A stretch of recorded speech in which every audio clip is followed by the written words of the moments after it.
من الشيطان الرجيم بسم الله الرحمن الرحيم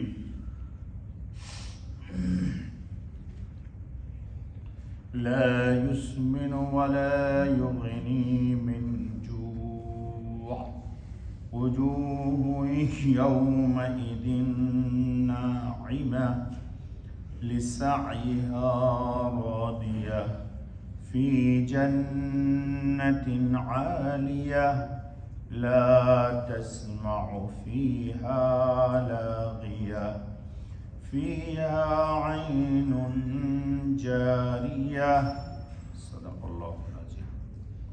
دوستو اس سورہ الغاشیہ کی آیت 7 سے آیت 12 تک پڑھی گئی۔ کل آپ کے سامنے 2 روز پہلے درس میں آ چکا ہے کہ جہنمیوں کو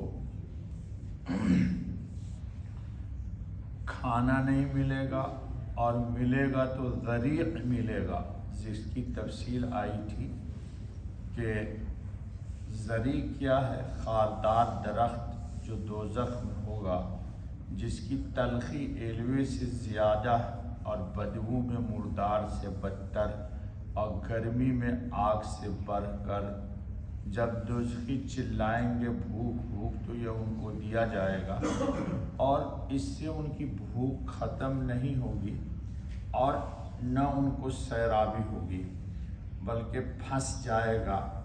جی، اس کی تفصیل گزری ہے، آج کے درس میں آ رہا ہے۔ اور ایک بات یہ بھی کل گزری تھی پہلے کہ جہنم تو ہوگی ہی جہنم مصیبت، اللہ تعالیٰ بچائے۔ حضرت خاتم النبیین علیہ الصلاۃ والتسلیم نے فرمایا، حضرت ابو درداء رضی اللہ عنہ کی روایت ہے کہ حضور خاتم النبیین صلی اللہ علیہ وسلم نے فرمایا کہ دوزخیوں پر ایسی بھوک مسلط کی جائے گی جو اس سارے عذاب کے برابر ہوگی، یعنی یہ بھوک بجائے خود جہنم کے عذاب سے بڑا عذاب ہوگا، اللہ بچائے اس سے۔ آج کے درس میں آتا ہے لا یسمن ولا یغنی من جوع، نہ موٹا کرے اور نہ کام آئے بھوک میں، یعنی یہ جو کھانا ملے گا تو کھانے کا جو مقصد ہے شریعت نے کیا بتایا؟ کھانے سے مقصود کیا ہوتا ہے؟ یا تو لذت حاصل کرنا ہے، جیسے کہ آپ کوئی بہت اچھی سی چیز تھوڑی کھاتے ہیں تو پیٹ بھرنا مقصد نہیں ہوتا بلکہ لذت لینا ہوتا ہے، زبان کا چٹخارا مزہ جس کو بولتے ہیں۔ یا بدن کو فربہ کرنا ہوتا ہے، جی، کہ انسان اچھی غذا کھائے گا تو اچھی صحت ہوگی۔ یا بھوک کو دفع کرنا ہوتا ہے کہ بھوک لگی ہوئی ہے، کھانا کھاتا ہے تاکہ بھوک کی جو طلب ہے وہ ختم ہو جائے، یہ مقصد ہے۔ جہنم کے کھانے سے نہ تو لذت انسان کو حاصل ہوگی، نہ بدن فربہ ہوگا اور نہ بھوک ختم ہوگی، جی، یعنی کوئی بات اس کو حاصل نہ ہوگی۔ اللہ پاک فرماتے ہیں کہ گویا کہ کوئی لذیذ مرغوب کھانا ان کو میسر نہ ہوگا، یہاں تک کہ دوزخیوں کا حال تھا۔ اب اگلی آیت جو آ رہی ہے اس میں اللہ پاک اہل جنت کی نعمتوں کا تذکرہ کر رہے ہیں۔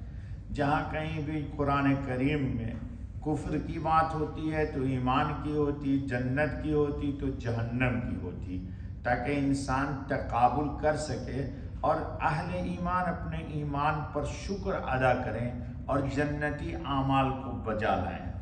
اب جو جنت کی باتیں آ رہی ہیں وہ کیا ہے سنیے، وجوہ یومئذ ناعمہ، اس سے پہلے آیا نا جہنمیوں کے لیے کہ وجوہ یومئذ خاشعہ عاملۃ ناصبہ تصلی نارا حامیہ، پھر آئی تھی۔ اب جنتیوں کے لیے کہہ رہے ہیں اللہ کے وجوہ یومئذ ناعمہ، کتنے منہ یعنی چہرے اس دن تر و تازہ ہیں۔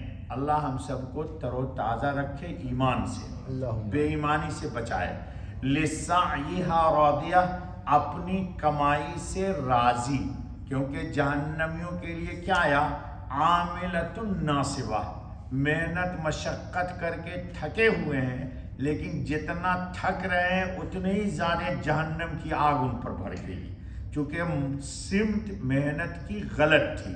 اور یہاں کیا اللہ فرما رہے ہیں کہ وہ اپنی کمائی سے راضی ہیں۔ ابھی آپ نے سجدہ کیا، گھر سے آئے مسجد تک، جی نہیں چاہا پھر بھی ہاتھ پاؤں دھویا۔ بہت سارے لوگ جراب پہنے رہتے ہیں، جی تو پاؤں کا جراب نکال کے پاؤں دھلتے ہیں۔ کیوں دھلتے ہیں؟ اللہ کی رضا کے لیے دھلتے ہیں، تاکہ قیامت کے دن ہمارے حضرت صلی اللہ علیہ وسلم سے پوچھا گیا کہ خربہ خرب انسان لاتعداد ہوں گے محشر میں، آپ اپنے امتیوں کو کیسے پہچانیں گے؟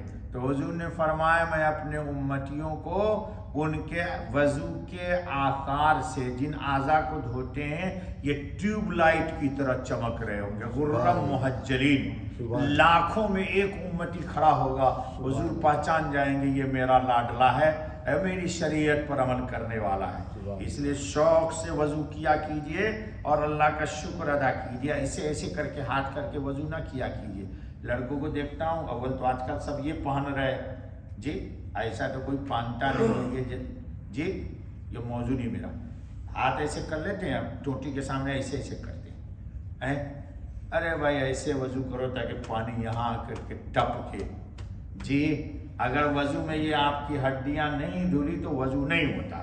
چلو، فی جنت عالیہ، اونچے باغ میں، لا تسمع فیہا لاغیہ، نہیں سنتے اس میں بکواس۔ جنتی جو ہے وہ دنیا آخرت میں پہنچنے کے بعد ایسی کوئی بات نہیں سنے گا جو دل خراش ہو، دل تراش ہو، جس سے انسان کو ٹینشن ہو۔ اپنا کوئی غم نہیں ہے مجھے، فرض کر لیجئے ایک آدمی نے اپنا غم سنایا تو انسان اس کے غم سے متاثر ہو جاتا ہے، جی، اور اس کے غم کو اپنے غم میں، ایسا جنت میں کچھ نہیں ہوگا۔ سنیے، پاکیزہ ماحول، یعنی کوئی بیہودہ بات نہیں سنیں گے، جائے کہ گالی گفتار اور ذلت کی بات ہو، یعنی جنت میں کوئی ایسا کلام، ایسی بات اہل جنت کے کان میں نہ پڑے گی جو لغو اور بیہودہ اور دل خراش ہو۔ اس لیے دوستو، دنیا میں بھی اپنی زبان سے اچھی ہی بات نکالیے، کسی کو گالی نہ دیجیے، کسی کا دل نہ دکھائیے، وہ صفت وہاں کی یہی زبان پہ پیدا کر لیجیے۔ اس میں کلمات کفریہ باطلہ بھی آ گئے، اور گالی گلوچ، افطرا، کسی پر بہتان، الزام تراشی اور ایسے سب کلام آ گئے جن کو سن کر انسان کو ایذا پہنچتی ہے۔ جنت میں انسان ایسی کوئی بھی بات نہ سنے گا نہ کرے گا۔ قرآن گزر چکا ہے پیچھے، جی لا یسمعون فیہا لغوا ولا کذابا۔ قرآن نے کیا کہا؟ الا قیلا سلاما سلاما۔ وہاں تو خوشی خوشی کی بات ہوگی، کوئی غم کی بات ہوگی نہیں۔ اللہ ایک دفعہ لے تو جائیں، یعنی کسی کو تم بیہودہ بات کرتے نہیں سنو گے، کیونکہ اہل جنت کا سارا کلام ذکر آمیز اور پر از حکمت ہوگا۔ ساری باتیں کیا ہوں گی؟ اب سنیے ذرا ایک روایت، حضرت خاتم النبی صلی اللہ علیہ وسلم فرماتے ہیں کوئی ہے جو تہبند چڑھا لے، یہ ایک اصطلاح ہے، یعنی تیار ہو جائے، جنت کی تیاری کر لے، اس جنت کی جس کی لمبائی چوڑائی بے حساب ہے۔ رب کعبہ کی قسم، ہمارے حضرت خاتم النبی قسم کھا کے فرماتے ہیں، رب کعبہ کی قسم، وہ ایک چمکتا ہوا نور ہے۔ کون؟ جنت۔ وہ ایک لہلہاتا ہوا سبزہ ہے، وہ بلند و بالا محلات ہیں، وہ بہتی ہوئی نہریں ہیں، وہ بکثرت ریشمی حلے یعنی کپڑے ہیں، اور پکے پکائے تیار عمدہ پھل ہیں، وہ ہمیشگی والی جگہ ہے، وہ سراسر میوے جات سبزہ راحت اور نعمت ہے، اور تر و تازہ اور بلند و بالا جگہ ہے۔ سب لوگ صحابہ بول اٹھے کہ ہم سب اس کے خواہش مند ہیں۔